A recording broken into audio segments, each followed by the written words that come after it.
नमस्कार. घरगुती भोजन या चॅनेलमध्ये तुम्हा सर्वांचं अगदी मनापासून स्वागत आहे. आज आपण कोथिंबीरमध्ये पोहे टाकून अतिशय भन्नाट खमंग खुसखुशीत अशी रेसिपी बनवणार आहोत. चला तर मग याचं आपल्याला काय बनवायचं आहे ते पाहण्यासाठी व्हिडिओ कुठेही स्किप न करता अगदी शेवटपर्यंत वेळ न घालवता आपण लगेचच आजच्या रेसिपीला सुरुवात करूया. सर्वप्रथम इथे आपल्याला एका मिक्सरच्या भांड्यामध्ये अर्धी वाटी पोहे घालायचे आहेत. आता हे पोहे मिक्सरला छान बारीक करून घ्यायचे, म्हणजे त्याची या स्वरूपाची पावडर बनवून घ्यायची आहे. तयार झालेली पावडर आता लगेचच या भांड्यामधून आपण काढून घेऊया. सोबतच इकडे आपल्याला एक वाटण बनवून घ्यायचं आहे पहा. तर त्यासाठी इथे मी हिरवी मिरची, लसूण, धणे, जिरे, ओवा आणि आलं घेतलेलं आहे. आता हे सर्व साहित्य आपण या सेम मिक्सरच्या भांड्यामध्ये टाकूयात आणि आता याला झाकण लावून हे छान मिक्सरला बारीकसर असं वाटून घ्यायचं आहे. तर पहा इथे आपण याचं वाटण बनवून घेतलेलं आहे. या स्वरूपाचं इथे आपलं हे वाटण तयार झालेलं आहे. तर ही आजची रेसिपी आहे, अतिशय खमंग खुसखुशीत अशी होणारी आहे. तर त्यासाठी ना इथे आपल्याला एक जुडी कोथिंबीर घ्यायची आहे. तर सध्या थंडीमुळे बाजारामध्ये भरपूर प्रमाणामध्ये कोथिंबीर विकायला आलेली आहे, सोबतच स्वस्तसुद्धा आहे. तर मग अशा भरपूर अशा कोथिंबीरचा हा पौष्टिक असा पदार्थ आपण बनवूया. तर सर्वप्रथम पहा इथेला आपल्याला ही कोथिंबीर व्यवस्थित अशी निवडून घ्यायची आहे. तर कोवळी कोवळी कोथिंबीर आपल्याला घ्यायची आहे. जर तुमच्याकडे जास्त निब्बर कोथिंबीर असेल तर त्याचे देठ घेऊ नका, फक्त पानं अशी घ्या. आणि जर कोवळी असेल तर थोडीफार देठ घेतले तरी पण चालतील. तर पहा या पद्धतीने आपण ही संपूर्ण कोथिंबीर व्यवस्थित अशी निवडून घेऊया. पहा इथे आपली संपूर्ण कोथिंबीर निवडून झालेली आहे. आता स्वच्छ पाण्याने व्यवस्थित अशी ही कोथिंबीर आपल्याला धुवून घ्यायची आहे. बऱ्याच वेळा यावरती शेतामधील माती लागलेली असते किंवा मग फवारणी केलेली असते, त्यामुळे कोथिंबीर अगदी स्वच्छ पाण्याने धुवून घ्यायची आहे. संपूर्ण कोथिंबीर आपण व्यवस्थित धुवून घेतली. आता पाण्यामधून व्यवस्थित असे निथळून काढून घ्यायचे आहे. यामधलं संपूर्ण पाणी निथळून घ्यायचं आहे. आता ही स्वच्छ धुवून घेतलेली कोथिंबीर आपल्याला छान अगदी बारीकसर अशी चिरून घ्यायची आहे. शक्य तितकी बारीक बारीक आपण ही कोथिंबीर चिरून घेऊया. तर मंडळी, रेसिपी खूप भन्नाट आहे, तर त्यासाठी अगदी शेवटपर्यंत पहा. शक्य तितकी अगदी जवळजवळ अशी चिरून घ्यायची, म्हणजे छान बारीकसर अशी चिरली जाते.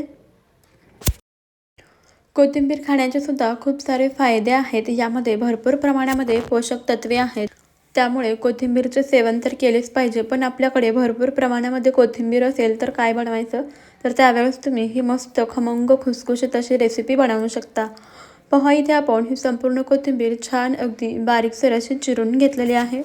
आता चिरून घेतलेली कोथिंबीर आपण एका प्लेटमध्ये काढून घेऊया. आणि इकडे आपल्याला काय करायचं आहे, एका मिक्सिंग बाउलमध्ये 1 वाटी बेसन पीठ घ्यायचं आहे. हे बेसन पीठ अगोदरच चाळून घेतलेलं आहे. आता ज्या वाटीने आपण बेसन पीठ मोजून घेतलं आहे ना, त्याच वाटीने मोजून इथे आपल्याला सुरुवातीला 1 वाटी पाणी यामध्ये घालायचं आहे. तर सुरुवातीला यामध्ये थोडं थोडं करत पाणी घालायचं, नाहीतर यामध्ये गुठळ्या होऊ शकतात. त्यामुळे जसं जसं लागेल तसं तसं पाणी घालायचं आणि व्यवस्थित मिक्स करून घ्यायचं आणि याचं मिश्रण बनवून घ्यायचं आहे आपल्याला. तर इथे टोटल आपण किती पाणी वापरणार आहोत ते मी तुम्हाला सांगतेच. पहा आपण हे मिश्रण व्यवस्थित असं मिक्स करून घेतलेलं आहे. आता यामध्ये आणखीन पाणी घालून व्यवस्थित मिक्स करून घेऊया. तर मंडळी, तुम्हाला एक निवेदन आहे की तुम्ही आपला हा व्हिडिओ कोणत्या शहरातून किंवा मग कोणत्या गावातून पाहत आहात ते मला कमेंटमध्ये नक्कीच कळवा, म्हणजे मला सुद्धा समजेल की आपले व्हिडिओ कुठपर्यंत पोहोचतात आणि व्हिडिओच्या शेवटी मला तुमचे आभार मानता येतील. पोहा इथे आपण अगोदर 1 वाटी संपूर्ण पाणी वापरलं होतं आणि त्यानंतर आणखीन यामध्ये 2 चमचे म्हणजेच पाव वाटी पाणी घातलेलं आहे. आणि या स्वरूपाचं इथे आपलं मिश्रण तयार झालेलं आहे. यानंतर लगेचच गॅसवरती कढई गरम करायला ठेवायची. कढई गरम झाली की त्यामध्ये अगदी चमचाभर तेल घालायचं. तेल व्यवस्थित तापलं की राई घालायची. राई छान तडतडली की जिरे घालायचे. जिरेसुद्धा छान असे फुलू द्यायचे. आणि त्यानंतर जे सुरुवातीला आपण हिरव्या मिरचीचं वाटण बनवून घेतलं होतं ना, ते वाटण घालायचे आणि छान परतून घ्यायचं आहे. यामधील कच्चेपणा जाईपर्यंत मस्त याला परतून घेतलं. आता यामध्ये आपल्याला थोडीशी हळद घालायची आहे. हळद घालूयात आणि व्यवस्थित असं मिक्स करून घ्यायचं आहे. आता लगेचच यामध्ये आपण चिरून घेतलेली संपूर्ण कोथिंबीर घालायची आहे आणि व्यवस्थित मिक्स करून घ्यायची आहे. तर इथे साधारणतः आपण चिरून घेतल्यानंतर 2 वाट्या कोथिंबीर होईल इतकी कोथिंबीर आपण या ठिकाणी वापरलेली आहे. कोथिंबीर 1 मिनिटभर व्यवस्थित अशी परतवून घ्यायची आहे. तर सुरुवातीला तुम्हाला कोथिंबीर जास्त दिसत होती ना, पण ती जसजशी शिजली जाईल तशी पहा अशी कमी होत जाते. एखाद मिनिटभर आपण कोथिंबीर परतवून घेतलेली आहे. आता यामध्ये आपल्याला चवीप्रमाणे मीठ घालायचं आहे. मीठ घालूयात आणि पुन्हा एकदा व्यवस्थित असं मिक्स करून घेऊयात. आता यानंतर आपल्याला काय करायचं आहे की गॅसची फ्लेम आहे ना, ती मंद ठेवायची आहे, म्हणजे एकदम लो ठेवायची आहे. आणि यामध्ये सुरुवातीला बनवून घेतलेली पोह्याची पावडर घालायची आहे आणि व्यवस्थित मिक्स करून घ्यायची आहे. पोहे घातल्यामुळे आपली ही रेसिपी आहे ना, ती अगदी छान खमंग आणि खुसखुशीत अशी होते. पोहे घालायचे आणि व्यवस्थित मिक्स करून घ्यायचं. यानंतर जे आपण बेसनचा घोळ बनवून घेतला होता, म्हणजे जे मिश्रण बनवून घेतलं होतं ते घालायचं आहे. पण यामध्ये ओतण्यापूर्वी अगोदर ते हलकंसं असं मिक्स करून घ्यायचं आणि मगच ओतायचं. आणि लगेचच पटापट याला मिक्स करून घ्यायचं आहे. पहा, इथे तुम्हाला मिश्रण पातळसर दिसत असेल, पण हळूहळू ते घट्ट होत जातं. जोपर्यंत हे घट्ट होत नाही तोपर्यंत आपल्याला असंच मिक्स करून घ्यायचं आहे. गॅसची फ्लेम मात्र अगदी लो ठेवायची आहे आणि छान व्यवस्थित मिक्स करून घेऊया. तर इथे तुम्हाला अंदाज आलाच असेल की आज आपण काय बनवतो आहे. अगदी बरोबर ओळखलेलं आहे तुम्ही. पहा, इथे हे छान अगदी घट्टसर असं आपलं पीठ तयार झालेलं आहे.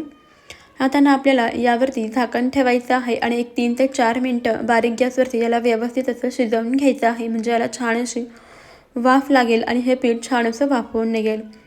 आता तोपर्यंत इकडे आपण दुसरी तयारी करून घेऊया. एक प्लेट घ्यायची आहे आणि याला व्यवस्थित असं तेल लावून घ्यायचं आहे. संपूर्ण प्लेटला छान असं आपण इथे तेल लावून घेतलेलं आहे.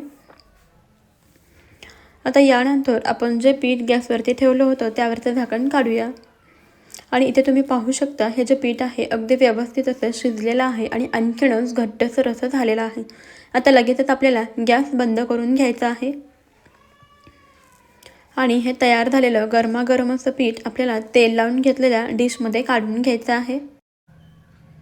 हे मिश्रण गरम गरम आहे तोवरतीच डिशमध्ये काढून घेऊया आणि उलथण्याच्या सहाय्याने याला व्यवस्थित असं पसरवून घ्यायचं आहे. यावरती ना तुम्ही पांढरे तीळसुद्धा टाकू शकता, ज्यामुळे याची चव आणखीनच वाढेल आणि हे दिसायलासुद्धा अतिशय अप्रतिम दिसेल. गरम गरम आहे तोपर्यंत उलटण्याच्या मदतीने व्यवस्थित असं पसरवून घेऊया, किंवा मग तुम्ही हाताला तेल लावून घेऊ शकता आणि याला व्यवस्थित असं पसरवून घेऊ शकता. या प्लेटमध्ये सेट करून घेऊ शकता, म्हणजेच आपल्या हाताला चटकेसुद्धा बसणार नाही. आणि मग आपण यामध्ये हिरव्या मिरचीचा वापर केलेला आहे ना, त्यामुळे आपल्या हाताची आगसुद्धा होणार नाही. त्यामुळे हाताला तेल लावून घ्यायचं आणि मगच ह्याला थापून घ्यायचं आणि याला आपण व्यवस्थित असं थंड करून घेतलेलं आहे. एक 4 ते 5 मिनिटानंतर हे पूर्णपणे व्यवस्थित थंड झालं की याला कट करून घ्यायचं आहे. याच्या वड्या पाडून घ्यायच्या आहेत. तर इथे आपण चौकोनी आकारामध्ये याच्या वड्या पाडून घेऊया. तुम्ही हव्या त्या आकारामध्ये पाडू शकता, जसे की डायमंड शेपमध्ये वगैरे सुद्धा या वड्या बनवून घेऊ शकता. तर पहा, आपण इथे चौकोनी आकारामध्ये छान अशा याच्या वड्या कट करून घेऊयात. तर इथे आपण अगदी खमंग खुसखुशीत अशी कोथिंबीर वडी बनवतो आहे. अतिशय सोप्या पद्धतीने आणि झटपट होणारी ही पद्धत आहे. पहा, इथे आपण या सर्व वड्या छान व्यवस्थित कट करून घेतलेल्या आहेत. आता लगेचच या प्लेटमधून डिमोल्ड करून घेऊया. अशा व्यवस्थित प्लेटमधून मोकळ्या करून घ्यायच्या आहेत. तुम्ही इथे पाहू शकता अगदी मस्त अशी इथे आपली ही वडी तयार झालेली आहे. यामध्ये आपण भरपूर प्रमाणामध्ये कोथिंबीर वापरलेली आहे, त्यामुळे आपली ही वडी छान पौष्टिक झालेली आहे. यामध्ये तुम्ही तीळसुद्धा टाकू शकता. आता या सर्व वड्या आपण प्लेटमधून काढून घेऊया आणि याला फ्राय करून घेऊया. तर या वड्या तुम्ही शॅलो फ्राय करून घेऊ शकता किंवा डीप फ्रायसुद्धा करू शकता. तर इथे मी याला डीप फ्राय करून घेणार आहे. अगोदरच तेल गरम करून घेतलेलं आहे. आता यामध्ये आपण वड्या सोडून घेऊयात आणि मध्यम गॅसवरती या वड्या छान खमंग कुरकुरीत होईपर्यंत तळून घ्यायच्या आहेत. तर इथे आपण तेलामध्ये वड्या सोडलेल्या आहेत. आता यावरचे बुडबुडे कमी झाले, म्हणजेच या वडीची एक बाजू व्यवस्थित अशी तळली गेली की आपल्याला वडी पलटवून घ्यायची आहे आणि दुसऱ्या बाजूने सुद्धा अगदी व्यवस्थित तळून घ्यायची आहे. वडीला मस्त सोनेरी रंग येईपर्यंत, वडी कुरकुरीत होईपर्यंत आपल्याला मध्यम गॅसवरती तळून घ्यायची आहे. अधूनमधून अशा या वड्या उलटपालट करून घ्यायच्या आणि मस्त तळून घ्यायच्या. इथे तुम्ही पाहू शकता वडीला अगदी मस्त सोनेरी रंग आलेला आहे आणि वडी छान कुरकुरीतसुद्धा झालेली आहे. आता आपण याला लगेचच तेलामधून काढून घेऊयात. अगदी या पद्धतीने तुम्ही वड्या बनवल्या ना 100% खुसखुशीत होतात, खायलासुद्धा खूप भारी लागतात. तुम्हाला इतकं तेलकट नको असेल तर तुम्ही याला शॅलो फ्रायसुद्धा करू शकता, म्हणजेच आपली ही रेसिपी आणखीनच पौष्टिक होईल. पाहू शकता अगदी खमंग कुरकुरीत अशा आपल्या सोप्या पद्धतीने कोथिंबीरच्या वड्या तयार झालेल्या आहेत. पहा, आवाजावरून तुमच्या लक्षात येईलच की वडी किती कुरकुरीत झालेली आहे.